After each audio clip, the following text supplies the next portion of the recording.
미국 본토 전역이 우리의 핵 타격 사정권 안에 있으며 핵 단추가 내 사무실 책상 위에 항상 놓여 있다는 것, 이는 결코 위협이 아닌 현실입니다. 겨울철 올림픽 경기 대회에 대해 말한다면 대표단 파견을 포함하여 필요한 조치를 취할 용의가 있으며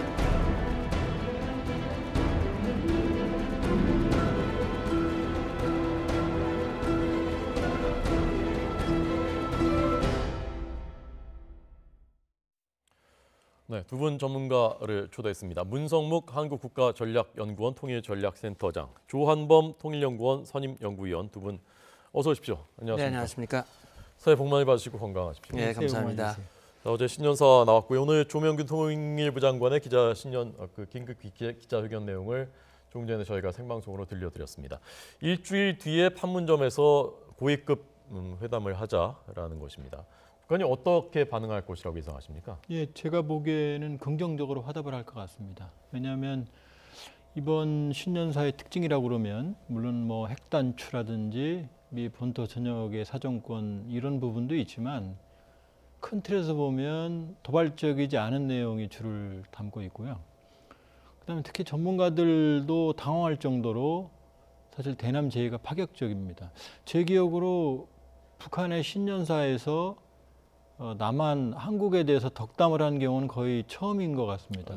뭐 민족의 경사라든지 무슨 뭐 잘 되길 바란다든지 또 같은 동포로서의 도리라든지 이런 형태의 얘기를 했거든요. 그렇기 때문에 김정은 위원장의 이번 신년사에서 평창올림픽 부분은 그냥 단순한 언술이 아니고 참가 의사를 명백히 밝힌 거라고 볼 수 있습니다.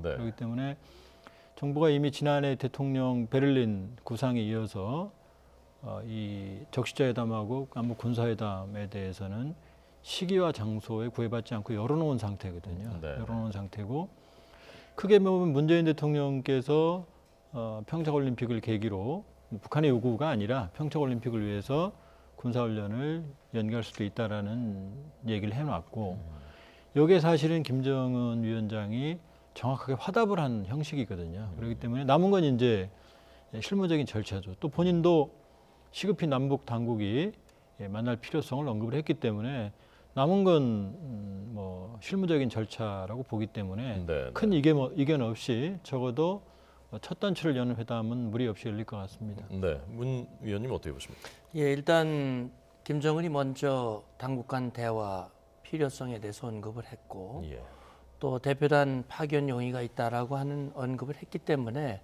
우리의 대화 제의가 성사될 가능성은 그 어느 때보다 높다고 볼 수 있습니다. 작년에 우리가 군사당국 회담 또 적시자회담 제의했을 때는 묵묵부답으로 일관을 했거든요. 그랬던 북한이 이제 김정은이 직접 언급을 통해서 대화 필요성을 얘기를 했기 때문에 우리의 대화 제의를 북한이 받을 가능성은 높아졌다고 볼 수 있습니다. 물론 9일 날 그대로 열릴지 또 급이 어떻게 결정될지 뭐 이런 여부는 아직 좀 남아 있습니다만 대화가 열릴 가능성은 있지만 그 대화의 결과가 우리가 원하는 만큼의 결과가 나올지 여부는 지금 예단하기 어렵다라는 얘기인데 뭐냐면 김정은이 대표단을 파견할 용의가 있다고 언급은 했지만 그 앞서서 전제한 내용들이 있습니다. 다시 말하면 여건이 성숙돼야 한다라고 하는 얘기인데 그 여건이라고 하는 것은 지금은 전쟁도 평화도 아닌 상황이다. 따라서 평화적인 개최를 위한 여건이 조성돼야 되고 그러기 위해서는 자기들이 추진하고 있는 자기들이 요구해온 긴장 완화를 위한 노력에 남측도 동참을 해야 된다. 그 긴장 완화 노력이라고 하는 것은 한미연합연습의 중단과 그다음에 미 전략 자산의 한 번 더 배치 이런 조치들이 중단돼야 한다라고 하는 것을 앞에 선제하고 있기 때문에 그걸 다시 거론하지 않고 조건 없이 대표단에 파견을 한다면 뭐 원만한 합의가 도출되겠지만 우리가 받아들일 수 없는 엉뚱한 것을 전제화시킨다면 대화가 열린다 하더라도 결과가 우리가 원하는 결과가 나올지 여부는 좀 더 두고 봐야 될 것 같습니다. 그러니까 한미 군사훈련은 일단은 한미 간에 그 합의를 해서 4월로 연기한다는 것까지는 이제 다 얘기가 된 거지 않습니까? 근데 이제 그것이 이제 연기냐 완전히 중단이냐, 그다음에 한미 그 미국의 전략 자산들이 배치되는 걸 언제까지 그 하지 말라는 얘기냐, 그런 것들이 쟁점이 될 가능성이 있을 것 같다는 말씀이신 것 같은데요. 물론 쟁점이 되죠. 쟁점이 되지만 현 상황을 본다 그러면 이미 문 대통령께서 평창 올림픽 기간 중에는 연기할 수 있다. 중단은 아니죠. 중단은 아니고 또 논리적으로 북한이 요구했기 때문이 아니고 평창 올림픽을 평화올림픽을 치르기 위한 게 바로 논리적 근거거든요. 그렇게 얘기를 해놓은 상태에서 김정은 위원장이 화답을 한 거기 때문에 이번 회담에서 만약 열리게 된다 그러면 그 문제가 집중적으로 쟁점화되지는 않을 겁니다. 북한이 그렇게까지 요구하지는 않을 것으로 본다 말씀. 왜냐하면은 이 김정은 위원장의 언설 여러 곳에서 특히 동족의 경사를 서로 도와주고 기뻐해 주는 것은 응당한 일이다라고까지 말을 해놨거든요. 그렇기 때문에 적어도 평창 올림픽 대표된 참가라고 하는 부분에서는 뭐 논쟁점들이 커지거나 아니면 이견이 상충해서 아마 이게 결렬되거나 이런 것보다는 아마 실무적인 수순에서 얘기가 될 것 같고요. 다만 이제 문제는 이 이후에 이런 분위기를 어떻게 이끌어가느냐, 차후에 평창 이후에까지도 행보를 본다 그러면, 왜냐하면 김정은 위원장 언급 중에 한국 당국뿐만이 아니라 각계 각층까지도 지금 문호를 열어놓는다고 그랬거든요. 그렇게 보면 여러 면에서 사실은 이제 남북관계 접촉면이 생길 텐데 그 과정이 본격화하는 단계에 가서는 제가 보기에는 이제 논쟁점들이 불거질 수 있겠죠. 그러나 적어도 이번 신년사를 봤을 때는 본인이 김정은 위원장 본인이 평창 대표단 참가를 얘기했고, 그다음에 여기에 대한 당국 회담을 얘기했고, 또 여러 차례 성공적인 개최를 기원하고 응당한 도리라고까지 말을 했기 때문에 아마 그런 문제를 가지고 결렬될 가능성보다는 적어도 참가까지는 순조롭게 이루어질 가능성이 있습니다. 두 분 그 전망이 약간 엇갈립니다만은 참가 가능성이 더 높다는 것은 이제 문 위원님도 그렇게 보시는 것 같고요. 참가 가능성이 높다라고 하는 부분에 대해서는 저는 아직은 단정할 수 없다라는 그런 입장인데 그 이유는 이제 만약에 김정은이 대표단을 보낼 용의가 있었다면, 의지가 있었다면 우리는 보내겠다라고 단정적으로 말을 해야 되는데 보낼 용의가 있다라고 하는 것은 상당히 유보적인 표현이라고 저는 해석을 하거든요. 그러니까 앞서 자기들이 얘기했던 것에 대해서 남측이 적극적인 성의를 보인다면 우리도 그렇게 할 수 있다. 그러나 그 결과 여부는 남측의 태도에 달려 있다라고 볼 수 있어요. 왜냐하면 그동안 북한이 수많은 회담에서 그런 행태를 많이 보여왔기 때문에 이번 같은 경우에도 정말 김정은이 이번 평창 동계올림픽을 성공으로 이끌고 그걸 계기로 해서 정말 자기가 말했듯이 남북관계를 획기적으로 발전시키고 2018년을 남북관계 사변적 해로 만들자라고 하는 그 뜻이 정말 진의가 담겨져 있다면 그건 뭐 환영할 만한 일이겠지요. 자, 그러면 그 결과는 남북 그 후속 회담을 좀 지켜보도록 하겠고요. 어제 나온 그 북한의 신년사의 의도는 무엇이라고 보셨는지 하고 조금 전 언급하신 그럼 평창 이후에는 어떻게 될 것인가, 거기에 대해서는 어떻게 전망하시는지 하고요. 저는 이제 평창 이후가 더 문제다라고 하는 숙제가 생겼다는 게 고민이고요. 왜냐하면 문재인 대통령과 우리 정부가 정말로 원하던 상황이 만들어진 거거든요.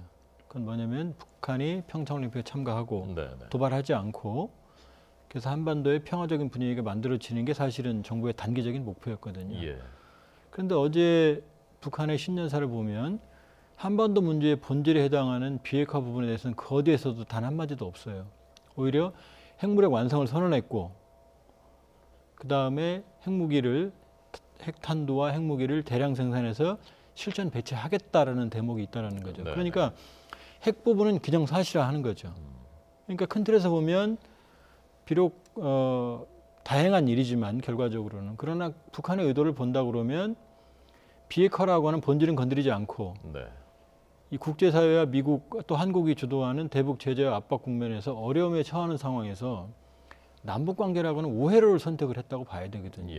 그렇게 본다 그러면 우리 입장에서는 남북관계를 통해서 한반도의 평화 분위기를 만드는 것 중요하지만 이게 북한의 숨통을 틔워주거나 아니면 국제공조를 와해시키는 계기로 작용해서는 또 안 되는 거거든요. 그렇기 때문에 지금 평창 올림픽은 순조롭게 정부 의도대로 우리가 원하는 대로 진행될 개연성이 높아졌죠.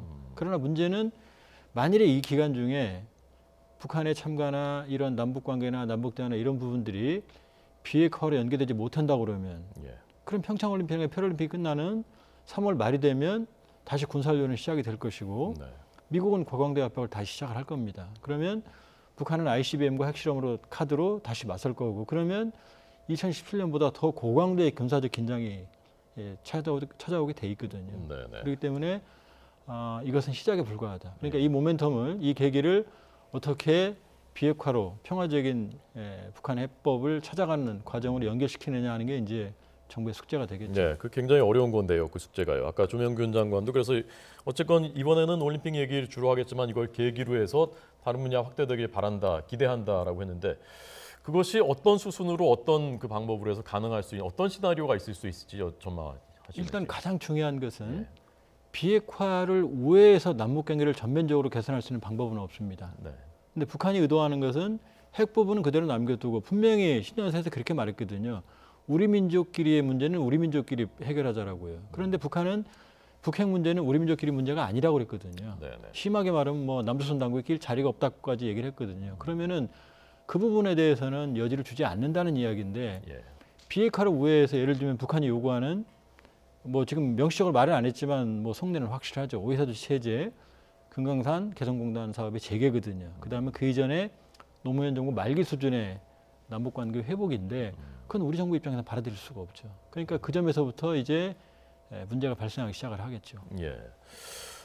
미국 입장에서 지금 어떻게 보고 있을 것인지 궁금한데요. CIA에서 북핵 해결 시한이다라고 얘기했었던 3개월이 공교롭게도 이 평창올림픽 끝날 때하고 비슷하단 말입니다. 그렇죠. 미국은 지금 이 입장을 환영하는 입장으로 보고 있겠습니까? 아니면 또 다른 어떤 복잡한 속내가 있겠습니까? 네, 결국 이제 첫 번째 반응이 나온 것이 트럼프 대통령의 언급이죠.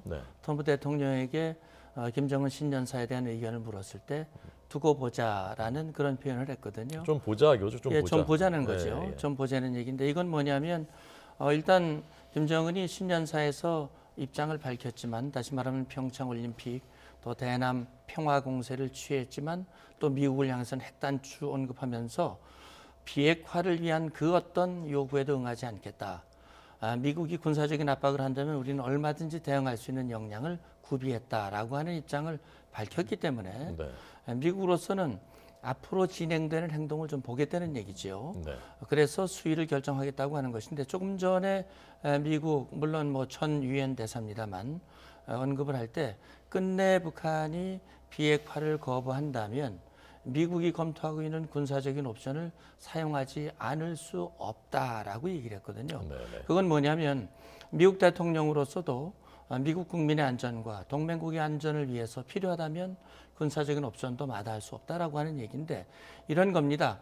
미국 대통령, 미국 정부는 평창올림픽의 평화적인 개최 동의하고 또 그렇게 되길 바라지요.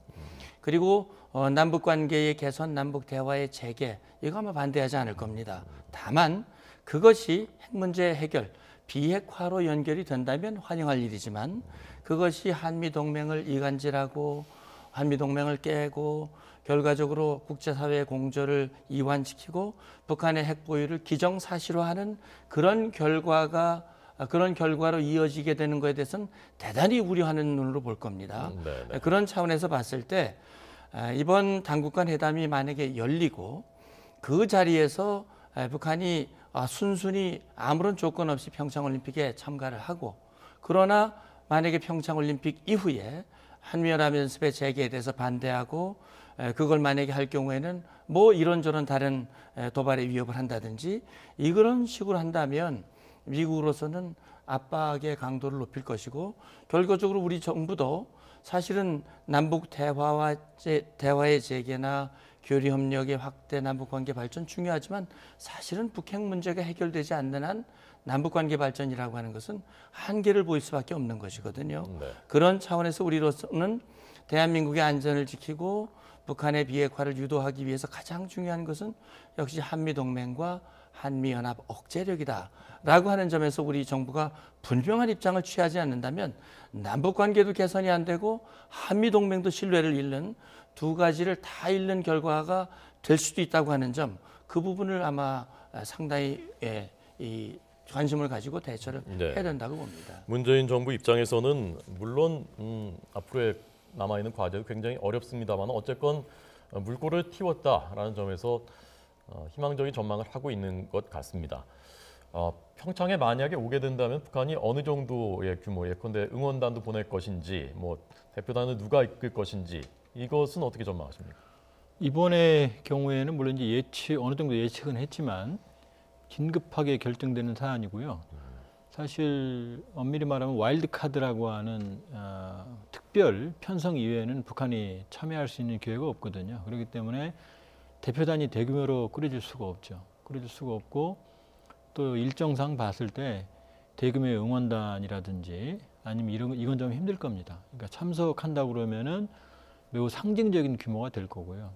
그렇기 때문에 참석 여부가 가장 중요하고 역시나 지난번 2014년인가요? 아시안게임 때처럼 과연 어떠한 인물들이 북한의 대표팀을 동반해서 올 것이냐 아니면 아시안게임 중에 뭐 깜짝 방문 형식으로라도 방문할 것이냐 이게 이제 주목이 되겠죠. 그렇게 본다 그러면 가능성은 두 가지입니다. 아주 실무적인 선수단을 꾸려서 보내거나 그리고 실제로 필요한 이야기들은 그 사전적인 당국자 회담을 통해서 비공개적으로 서로 오고 가거나 아니면은 정말로 실세를 포함해서 사실상의 준 특사 형식의 주요 인물들을 보낼 것이냐 이렇게 봐야 되는 거고요. 그렇게 본다 그러면 역시 지금 뭐 황병서나 2014년에 왔던 황병서는 뭐 지금 실각된 상태고요. 김양건은 사망한 점을 고려해 본다 그러면 지금 유일하게 남아있는 최룡해 정도가 가장 유력한 인물이고 나머지는 뭐 관련된 실무적인 인사로 구성될 가능성이 가장 높죠. 아니면 뭐 파격적으로 정말로 뭐 국가 수반에 해당하는 김영남이나 이렇게 볼 수는 있는데 그러나 여러 가지로 본다 그러면 지금 문 위원님 말씀대로 지금 많은 부분이 지금 미지수에 걸려 있거든요. 그러니까 여러 지금 지뢰들이 곳곳에 산재해 있기 때문에 북한의 입장에서도 파격적으로 사실은 고위급 인사를 파견한 건 좀 어렵죠. 왜냐하면 거기에 상응하는 대가가 나와야 되거든요. 그렇기 때문에 상징적인 선수단의 파견 또 상징적인 인물 정도가 되지 않을까 저는 그렇게 보고 있습니다. 북한의 입장에서 생각을 해본다면 지금 그 사실은 뭐 미국하고 1대1로 맞붙을 수도 없는 굉장히 그 선택지가 좁은 상황이지 않습니까? 경제 제재는 점점 더 옥죄어 오고 그렇다면은 이걸 계기로 해서 돌파구를 마련해서 뭔가 좀 명분을 살리면서 비핵화까지도 예컨대 협상할 수 있는 남측을 뭐 통로로 하든지 해서 그럴 가능성은 없다고 생각하십니까? 가능성이 없다고 여기서 단정할 수는 없겠죠. 사실 우리로서는 북한이 뭐 선의로 나오든 아니면 뭔가 불순한 의도로 나오든 간에 우리로서는 북한이 대화의 자리로 나오고 접촉의 계기가 마련된다고 하는 점에서는 우리로서도 긍정적인 것이거든요. 그래서 북한의 진의를 파악하고 우리의 뜻을 분명히 전달하고 또 북한이 잘못된 요구를 할 경우에는 단호하게 거부를 하고 우리가 원하는 방향을 분명히 제시를 해서 그렇게 선택하도록 북한을 유도해 나가는 그런 노력이 필요하거든요. 그런 차원에서 중요한 것이 과거에도 우리가 이제 6.25 전쟁을 정전하는 정전 협상에서도 우리 유엔 대표단에서 명확한 입장들을 취하고 북한을 우리 입장으로 유도하기 위해서 강력한 그런 압박들을 해나갔거든요. 그런 차원에서 지금 북한과 대화는 하되 북한을 향한 제재와 압박의 수위를 낮춘다든지 전열이 흐트러진다든지 그렇게 한다면 오히려 북한을 변화시키기는 어렵고 결국 북한이 우리가 원하는 다시 말하면 대화의 자리로 나온다면 우리가 미국과 북한 사이의 중재 역할을 하면서 북한의 필요들을 채워줄 수 있는 그런 여건이 마련될 수 있다라고 하는 것을 자꾸 얘기하면서 북한을 설득하는 그런 통로를 마련한다면 희망이 뭐 전혀 제로다 이렇게 말하기는 어렵겠죠. 자 마지막으로 주호 박사님도 우리 정부의 정책적인 조언 이런 점 잊지 말아야 된다라든지 어떤 그 입장을 취해야 된다라든지 조언 좀 해주십시오. 결국 북한의 의도는 명확합니다. 비핵화가 아니라 지금 북한 입장에서는 사실 이번 신년사의 큰 특징은 굉장히 수세적인 겁니다. 보면 공격적이지 않거든요. 그리고 곳곳에 뭐 유례없는 난관이라든지 역경이라든지 그다음에 미국의 어떤 그 제재의 어려움을 곳곳에 토로하는 대목이 너무 많아요. 그렇기 때문에 북한의 입장에서는 이 문제를 본질을 건드리지 않고 우회에서 풀어 나가려고 하는 그런 해법이거든요. 그렇기 때문에 중요한 것은 이게 끝이 아닙니다. 목표가 아니고 이제 겨우 남북의 접점을 찾아낸 거거든요. 그러니까 이 접점을 이어나가서 특히 이제 동맹국인 미국과 긴밀한 공조를 통해서 왜냐하면 지금 북핵의 대상은 미국이거든요. 한국도 있지만 그렇게 본다 그러면 북한을 얼마나 비핵화라고 하는 궁극적인 비핵화라는 로드맵의 구현으로 이끌어내느냐가 숙제거든요. 만약에 그게 없다 그러면은 사실은 한국 정부가 오히려 평창올림픽 끝나면 더 어려운 상황에 처할 수 있거든요. 근데 다행히 청와대나 행정부에서도 이 문제는 이미 여러 학습 효과로 숙지를 하고 있는 것 같고요. 그렇기 때문에 평창올림픽의 성과를 넘어서 지금은 평창올림픽 이후를 생각할 때다. 이렇게 말씀드리고 싶습니다. 네, 알겠습니다. 자, 우리가 고위급 입단 회담을 제안했는데 북한은 어느 정도 급이 나올 거라고 예상하십니까? 글쎄 우리가 고위급에서 구체적으로 급을 얘기하지는 않았거든요. 장관급이다 차관급이다 얘기를 하지 않았기 때문에 아마 우리가 제안을 했다면 이제 북한이 선만 연결하면 통지문을 보낼 수 있거든요.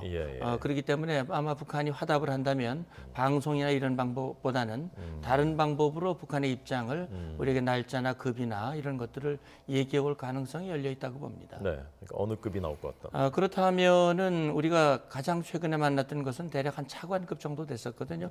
물론 2015년에는 장관급 플러스가 있었기 때문에 아마 북한이 우리는 급의 제한을 두지 않는다고 그랬기 때문에 다루어질 사안의 내용을 고려한다면 거기에는 뭐 장관급이 나올 가능성도 배제할 수는 없습니다.